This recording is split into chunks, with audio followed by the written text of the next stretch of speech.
Hello. On Friday, when I was streaming on my channel on Twitch, which you can find the link below in the description, I had what is called a hate raid. Now, a hate raid is when you get mostly could be bots or humans coming into your channel to spread a bunch of disgusting homophobic or transphobic messages or just lewd comments, anything of the matter. It's basically just a whole flood of content that you don't want on your chat just coming in. And not only was I raided on my Twitch channel, but my Discord server also was flooded with bots, spamming every single channel on my server with hate messages. So I decided this week for my vlog is I wanted to talk about what to do when you are receiving a hate raid.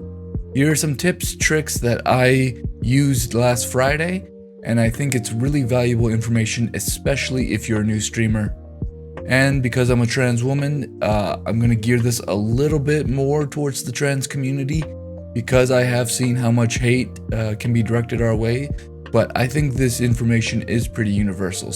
If you like the content you see here, please don't forget to give it a like or a comment, perhaps even subscribe to my channel down below. It's absolutely free. And I am so close to getting that custom URL by getting 100 subscriptions. So please help support the channel, support a trans queer woman who's trying to make content that hopefully helps somebody else out. You know, I'm dedicated to that. So plug in, grab your popcorn, and get ready to enjoy. So the first thing to think about when you're getting a hate raid or you're getting a troll in your channel, really the most vital advice I can give is stay calm.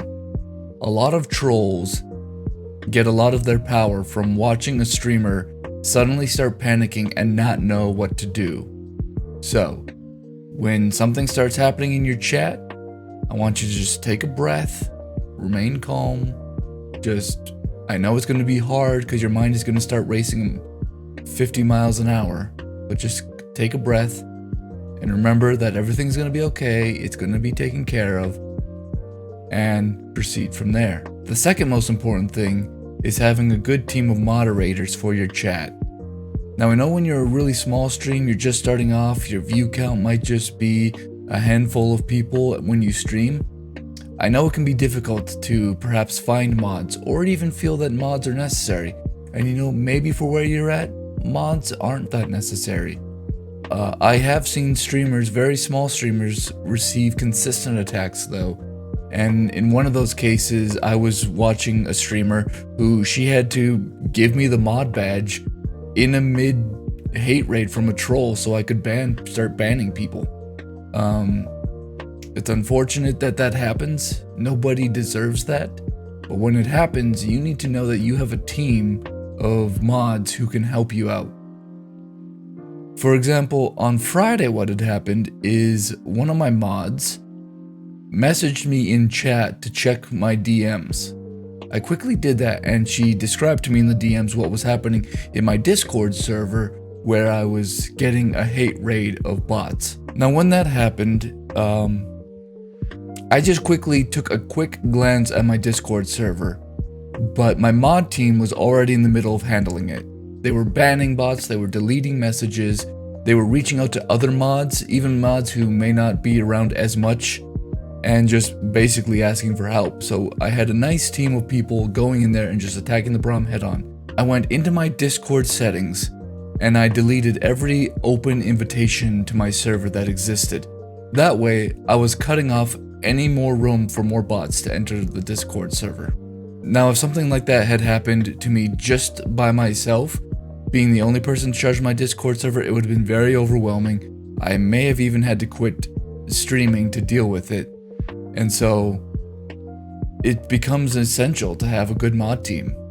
When you're a streamer, especially early on, keep an eye out for the people who seem to be coming regularly to your stream, who seem to understand the rules and the type of environment you're trying to build with your community, and they have an understanding of what type of behavior is allowed or not allowed on your channel. The important thing is that you understand every streamer has a unique community, and what is acceptable in one channel may not be acceptable in another channel. So you have to get your mod team on the same page with you and make sure that everybody understands what your expectations are as a streamer and as a community builder. Not long later that day, after my Discord hate raid, I received a hate raid in my channel. A bunch of bots were coming in, spamming a bunch of messages. These messages were actually using symbols and imagery to basically make out really lewd art, essentially, just spamming on my channel. And literally my mod team banned about 155 accounts in probably less than 5 minutes. So it was a pretty intense little hate raid, not the worst it could have been. Some of the things that we had to do in the immediate moment to take care of it was one of my mods suggested we put my channel into follower only mode, which we did. Initially, the mod put the follower only mode, which is a setting you can put on Twitch at any time and you can turn off. He put in that you had to be a follower for about 3 months, which was a little bit overkill, but in the moment, as just a gut decision, it wasn't bad. I do know there were people in my chat who could no longer talk, and I apologized to them. My mod team continuously posted messages apologizing, and after a few moments we were able to lower the follower time needed to be just like 10 minutes. That way people who had just followed me, who were legitimate followers and viewers, were able to speak again in chat. And we kept it on follower only mode for the whole rest of the stream, just to be safe. Now we consciously made a decision afterwards. I got together with my mod team over the weekend, and we made a decision to turn off follower mode, but just to remind my mods that it is an option in the future. And then we also went through my Discord server and sort of helped beef up security a bit. We went into the settings and made it the default action that when you join my server, you can't speak for 10 minutes. We can circumvent that once you've joined my server, one of my mods can sort of make sure that you seem to be a legitimate viewer or not, and give you special permission to circumvent that 10 minutes. We also use that time just to reiterate and sort of reorganize my Discord server in a way that hopefully is going to produce a safer community, a more inviting community. We didn't want to go overboard on the safety measures that we could have done. There are so many options we could have done, but a lot of those options tend to alienate people when they first try to join the server.